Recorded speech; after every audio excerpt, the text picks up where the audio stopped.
मित्रों नमस्कार। स्वागत है आपका मेरे इस YouTube चैनल पर। मेरा नाम है डॉक्टर आर.बी. धवन।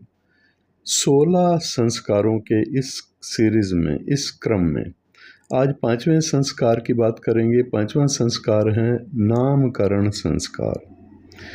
इस संस्कार का फल आयु और तेजस्व की वृद्धि और लौकिक व्यवहार में कुशाग्रता आना बच्चे के लिए बड़ा महत्वपूर्ण है। लौकिक व्यवहार भी जन्म के 10 रात्रि बीत जाने के बाद 11वें दिन या फिर अपनी कुल परंपरा के अनुसार 100वें दिन और कोई 1 वर्ष बीत जाने के बाद भी नामकरण संस्कार करते हैं। तो अपनी अपनी कुल कर्म के अनुसार किया जाता है। इसमें पुरुष और स्त्रियों का नाम, यानी बच्चा बालक है या बालिका, उसी प्रकार से उसका नाम रखा जाता है। इस सारी विधियों का वर्णन पुराणों में भी बताया गया है। नामकरण संस्कार सनातन संस्कृति में एक बड़ा महत्वपूर्ण संस्कार है और जो संस्कार नवजात शिशु को नाम देने के लिए मनाया जाता है। ये बच्चे के जन्म के 10वें, 11वें या 12वें या 16वें दिन भी आयोजित किया जाता है, लेकिन ये समय परिवार और उसके अपने रीति रिवाजों के अनुसार ही अलग अलग हो सकता है। नामकरण संस्कार का क्या महत्व है, इसे क्यों अपनाया गया, क्यों मनाया गया, क्यों इसका क्या महत्व बताया गया।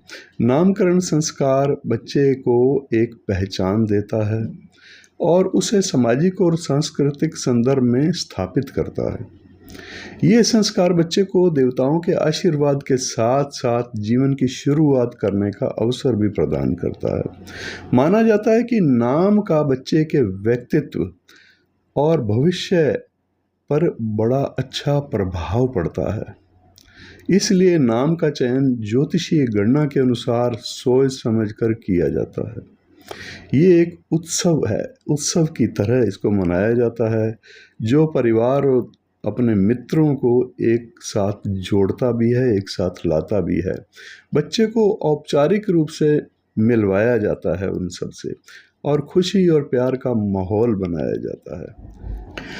नामकरण संस्कार की प्रक्रिया क्या है? आमतौर पर नामकरण संस्कार के दिन यज्ञ यानी हवन भी किया जाता है और ब्राह्मणों को भोजन कराया जाता है। बच्चे के जन्म के नक्षत्रों, ग्रहों की स्थिति और तिथि और समय को ध्यान में रख करके ज्योतिषीय गणनाओं के अनुसार नाम का चयन किया जाता है। बच्चे को शहद चटाया जाता है, जो आमतौर पर एक पारंपरिक रिवाज है। सूर्य दर्शन, बच्चे को उगते हुए सूर्य देव के दर्शन भी कराए जाते हैं, ये मानते हुए कि वह सूर्य की तरह तेजस्वी हो। देवी देवताओं और कुल देवताओं का आशीर्वाद लिया जाता है और बच्चे के दीर्घायु और सुखमय जीवन की प्रार्थना की जाती है। बच्चे के जन्म नक्षत्र के अनुसार नाम का चयन करना शुभ माना जाता है। नामकरण संस्कार के दौरान ज्योतिषीय गणनाओं का पालन किया जाता है। कुछ परिवारों में एक सार्वजनिक नाम और एक गुप्त नाम, 2 नाम रखे जाते हैं। एक तो होता है जो सार्वजनिक नाम, पुकार नाम होता है, जिससे कि बच्चे को बड़े बुजुर्ग परिवार के उसका नाम रख देते हैं और उसके माता पिता उसका नाम या फिर रख देते हैं, जो केवल सार्वजनिक होता है। लेकिन एक नाम ऐसा होता है जो ज्योतिषीय नक्षत्र गणना के आधार पर गोपनीय रखा जाता है। अब इस गोपनीय रखे जाने का अर्थ क्या बताया गया है?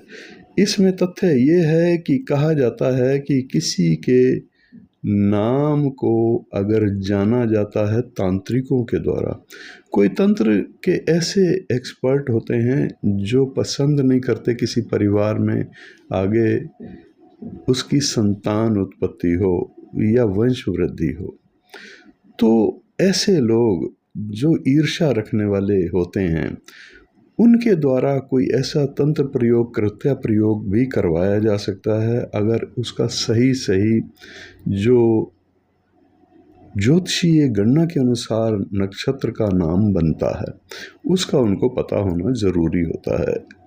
इससे तांत्रिक गतिविधि को बल मिलता है, लेकिन इस नाम को अगर रखा जाता है तो ओपन नहीं किया जाता, यानी उसको गोपनीय रखा जाता है, जो केवल माता पिता को ही पता होता है।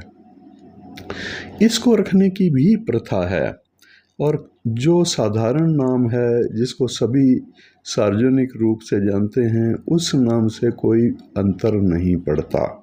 उस नाम से कोई अगर ऐसे प्रयोग करता भी है तो उससे उसको कोई अंतर नहीं पड़ता। तो ये विशेष ध्यान रखने वाली बात है। नामकरण संस्कार से पहले बच्चे के जन्म नक्षत्र के अनुसार नाम का चयन अगर किया जाता है तो उसको गोपनीय रखना बड़ा ज़रूरी है। और नामकरण संस्कार का महत्वपूर्ण अवसर है ये नामकरण संस्कार।